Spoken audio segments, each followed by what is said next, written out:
I just want to check in on this journey to growing my social media following. I have a professional helping me to do this, and that's making a huge difference because even now I feel like what we're doing is wrong.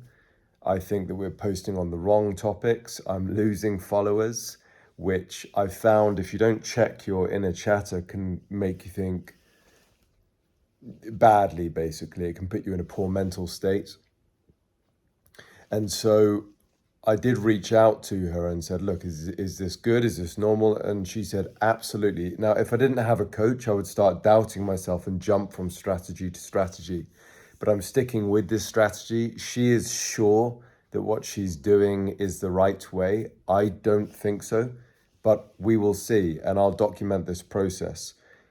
Additionally, and I've said this before, that when you start a business, so I'm launching an online weight loss system to help people lose weight and keep it off and also get the body that they want. And it's involving some big changes in my life and delayed. There will be no dividends paid from all of this work for quite a while, which again causes you to, and I've said this in the other videos, doubt yourself. And you've got to be very, very sure of yourself and have a good self-image, because number one, you're going to be putting content out there if you're building a personal brand. You've got to believe in yourself. You've got to have discipline, which leads me to my last topic. I started reading this, Digital Minimalism, because what I found is it's been a really challenging few years, if I'm honest with you, as I've tried more and more to move things online, all of my earning online, but I've only really focused on it hard in the last 9 months.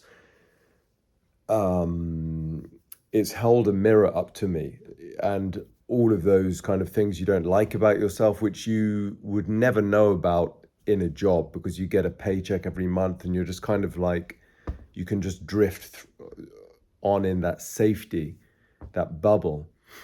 But when you start a business, you've got to build a personal brand, put content out there, you start doubting yourself, you start to get very distracted, what I found is people start to leave your life. You start to, like, I've got books over there. I've read more books in the last year than I have in my whole life.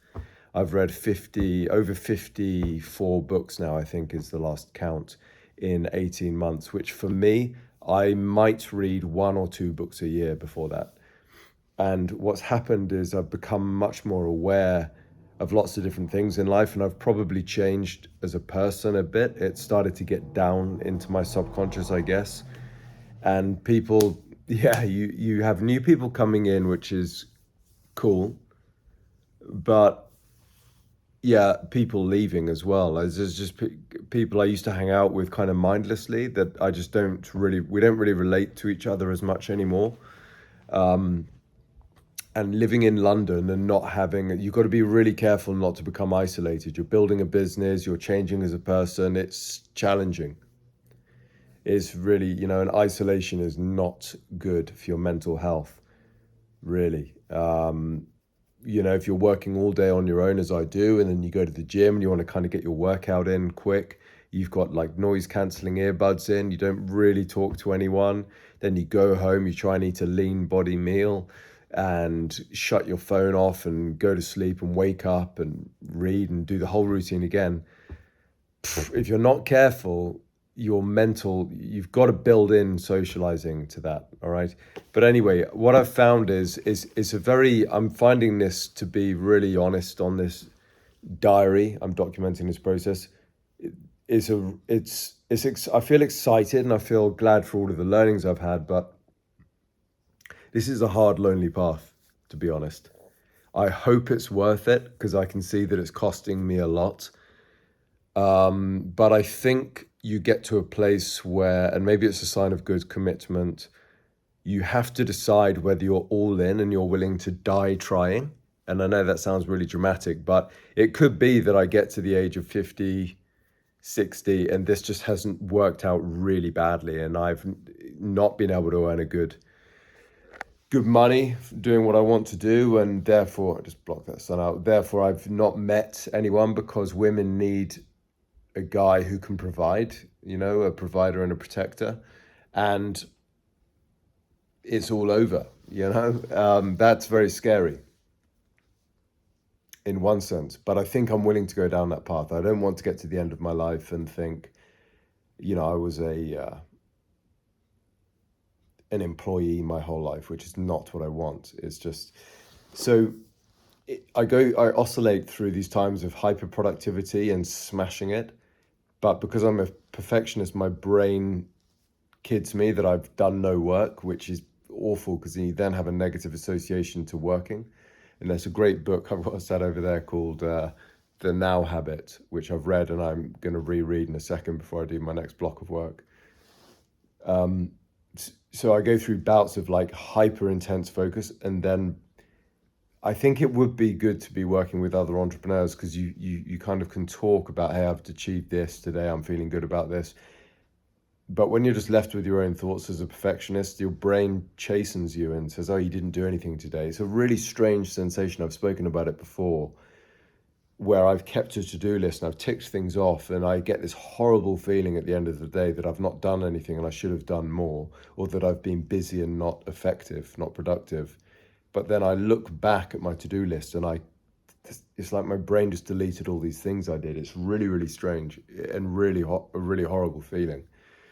So that then can cause you to sort of spiral into, like with the isolation, if you're not careful to keep that in check, into just like a not such a good place. And then you start, what's the escape? You start looking for an escape from these feelings, and the escape is social media typically. Lots of YouTube videos, keeping up on whatever you're interested in, the boxing news or the world news or I don't know, whatever. And so I've noticed that's happened to me in the last few weeks. I started reading this Digital Minimalism, and one thing he speaks about is you've got to have a system in place. I'm only 1 or 2 chapters in, to curate your environment so you do not get constantly distracted. These phones, these devices, they are engineered to be like slot machines. They give you dopamine. When you pull a slot machine lever, the thing that causes the dopamine is the anticipation of seeing if you get, when those 3, whatever they're called, like reels roll round, to see if you get a cherry, and a cherry. Is that the top scoring thing? I don't know. I've never, thank God, I've never got into gambling, and I've never done a slot machine in my life. Thank God, because I've seen, when I went to Reno in Nevada, that people literally sweat patches on the stool where people sit for 20 hours because they're so addicted to these machines. But with your phone, when you go on social media, it's the anticipation of what's coming. And then when you see if you got, I don't know, 50 likes or 1 like, it gives you a dopamine release. So the point is, with this, I think this looks like a very good book, and I think that if you resonate with anything that I've said, read this book and build a system in place. I remember reading another bit of research that shows that even having so I always have my phone on silent, notifications turned off, and face down. So even if something does flash up, so they can't get to me with the audio, and they can't get me with any visual cue. But even just the device being there, this study found in your periphery, affected people's ability to focus. So I literally, I'm working on the other side of the room. I have my phone hidden behind a chair. But reading this book has made me rethink. I'm going to become much more aggressive about how I handle this phone. And that doesn't mean going monk mode for the rest of your life, where you can never, say, watch a boxing match on your phone if that's what you're into, or the boxing news, and enjoy that.